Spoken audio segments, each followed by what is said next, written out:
कुछ जरूरी चीजें और रह गई हैं आपके लिए, वो और आपको एक्सप्लेन कर दूं, उसके बाद हम क्वेश्चंस की तरफ बढ़ेंगे। कई सारे प्यारे स्टूडेंट्स को मेरे कंफ्यूजन रहती है कि आर्क और कोड में क्या डिफरेंस है, कि चाप और जीवा क्या क्या होती हैं, इनको मैं बता दूं। ये चीजें और पढ़ते फिर सवाल करेंगे। अब देखिए आर्क क्या होता है, जिसको इंग्लिश में हम आर्क या हिंदी में चाप बोल देते हैं, ये क्या होता है। मान लीजिए हमारे पास एक सर्कल है, यह आ गया एक सर्कल, ठीक है। अब मैंने क्या किया, इस कैंची से, सीजर से मैंने सर्कल का थोड़ा सा हिस्सा मैंने यहाँ पर काटा और इस वाले पार्ट को मैंने अलग कर दिया। तो ये जो पार्ट मैंने काटा है, अलग कर दिया, यही इसका आर्क है, चाप है। समझ में आ गई बात। इसी को मतलब एक सर्कल का जरा सा हिस्सा काट के अलग कर देंगे तो वो जो हिस्सा होगा, वो पार्ट होगा, वो ही आपका आर्क कहलाता है। जैसे कि यहाँ पर हमारे पास एक सर्कल बना हुआ है, अगर मैं क्या करूँ, इसमें से थोड़ा सा हिस्सा कट कर लूँ, यहाँ से मैंने ये और यहाँ से ये इतना हिस्सा मैंने ये पार्ट काट लिया, तो ये जो यहाँ से यहाँ तक का ये पार्ट होगा, इसी को हम आर्क बोलेंगे या चाप बोलेंगे। आप कंस्ट्रक्शन करते हैं, उसमें आप लिखते भी हैं कि हमने एक चाप लगाया, एक आर्क लगाया।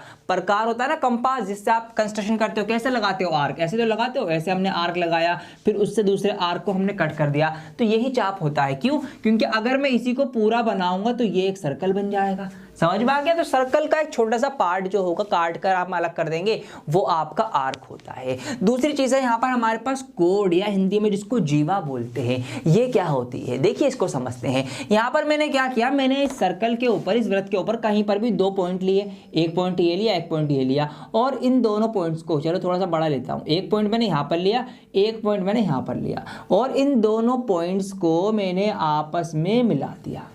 ठीक है, ये मैंने मिला दिया। तो इन पॉइंट्स को मिलाने की वजह से ये जो एक लाइन बन गई, यहाँ पर इन पॉइंट्स को मैं नाम भी दे सकता हूँ ए और बी का।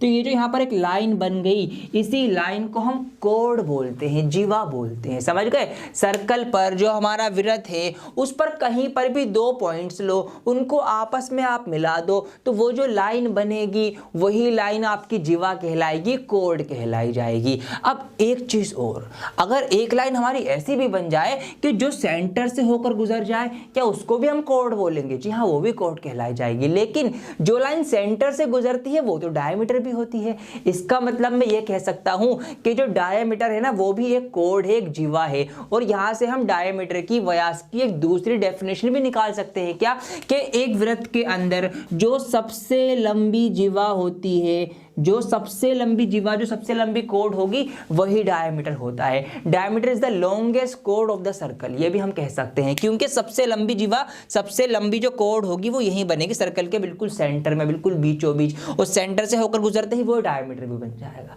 समझ में आ गया जीवा क्या होता है, कोड क्या होता है। यहाँ पर आप ध्यान रखेंगे इस चीज को। अब एक बात और देखिए, यहाँ पर ध्यान दीजिए, इसको मैं क्यों हटा रहा हूँ बताऊंगा अभी।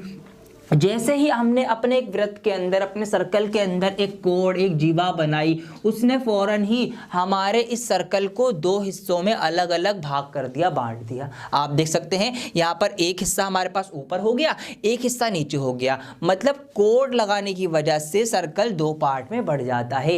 इन पार्ट्स के भी अलग अलग नाम है। जब भी सर्कल ऐसे 2 पार्ट में बटेगा, तो ये जो इसका बड़ा वाला भाग होगा, बड़ा वाला पार्ट होगा, इसको हम बोलते हैं मेजर सेगमेंट। ठीक है, यहीं से हम आगे शिफ्ट हो गए पढ़ाई में। तो ये जो बड़ा वाला पार्ट आपका कहलाया जाएगा, ये आपका कहलाया जाएगा मेजर सेगमेंट, हिंदी में दीर्घखंड, मतलब बड़ा वाला पार्ट। और ये जो छोटा वाला पार्ट ऊपर कट के अलग हुआ है, इसको हम बोलते हैं माइनर सेगमेंट, मतलब लघुखंड, छोटा वाला पार्ट। तो यहां से आप मेजर सेगमेंट और माइनर सेगमेंट का फर्क ध्यान रखेंगे। अच्छा, कई बच्चों को सेगमेंट और सेक्टर में भी कंफ्यूजन है कि सेगमेंट क्या है और सेक्टर क्या है, क्योंकि मेजर सेक्टर, माइनर सेक्टर भी होते हैं। अब ये क्या है, इनको भी आपको समझा देता हूं। देखिए, जब भी एक कोड से सर्कल 2 जगह डिवाइड होगा, क्या बोल रहा हूं, बहुत ध्यान से सुनो, मेरी तरफ देखो, यहां पर ध्यान तो बिल्कुल इधर। क्या बोल रहा हूं मैं ये बोल रहा हूं कि जब भी सर्कल जो होगा, वो एक कोड से, एक जीवा की वजह से 2 हिस्सों में बढ़ जाएगा, तो उसमें जो 2 हिस्से छोटे बड़े होंगे, वो मेजर और माइनर सेगमेंट कहलाएंगे, खंड कहलाएंगे।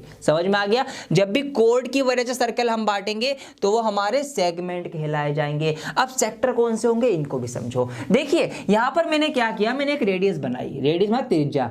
ये इस सर्कल की रेडियस है, ठीक है। रेडियस क्या होती है, मैं सेंटर से कहीं पर भी जो पॉइंट तक आ रही हूँ सर्कल पर, ये एक रेडियस है। एक रेडियस और बनाता हूँ, मैंने यहाँ पर एक दूसरी रेडियस बनाई, ये भी रेडियस है, ये भी रेडियस है, दोनों रेडियस है। अब दो रेडियस की वजह से भी सर्कल यहाँ पर हमारे पास दो टुकड़ों में टूट चुका है, ठीक है। अब कोड को यहाँ से थोड़ा सा हटाना चाहूंगा ताकि आपको कंफ्यूजन ना हो जरा सी भी। ये मैंने यहाँ से कोड हटा दी। अब देखिए दो रेडियस बनाने की वजह से ये सर्कल दोबारा से दो टुकड़ों में बढ़ चुका है, लेकिन अब यहाँ पर शेप अलग है। हम बर्थडे केक काटते हैं ना, एक छुरी हमने इधर मारी, दूसरी छुरी हमने इधर मारी, ये पार्ट हमने निकाल के आपको खिलाते हैं, ठीक है। तो जब भी इस टाइप में सर्कल बटेगा, बर्थडे केक जैसे हम कट करते हैं, तो ये आपके सेक्टर कहलाते हैं। या इसको ऐसे भी समझो कि जब हम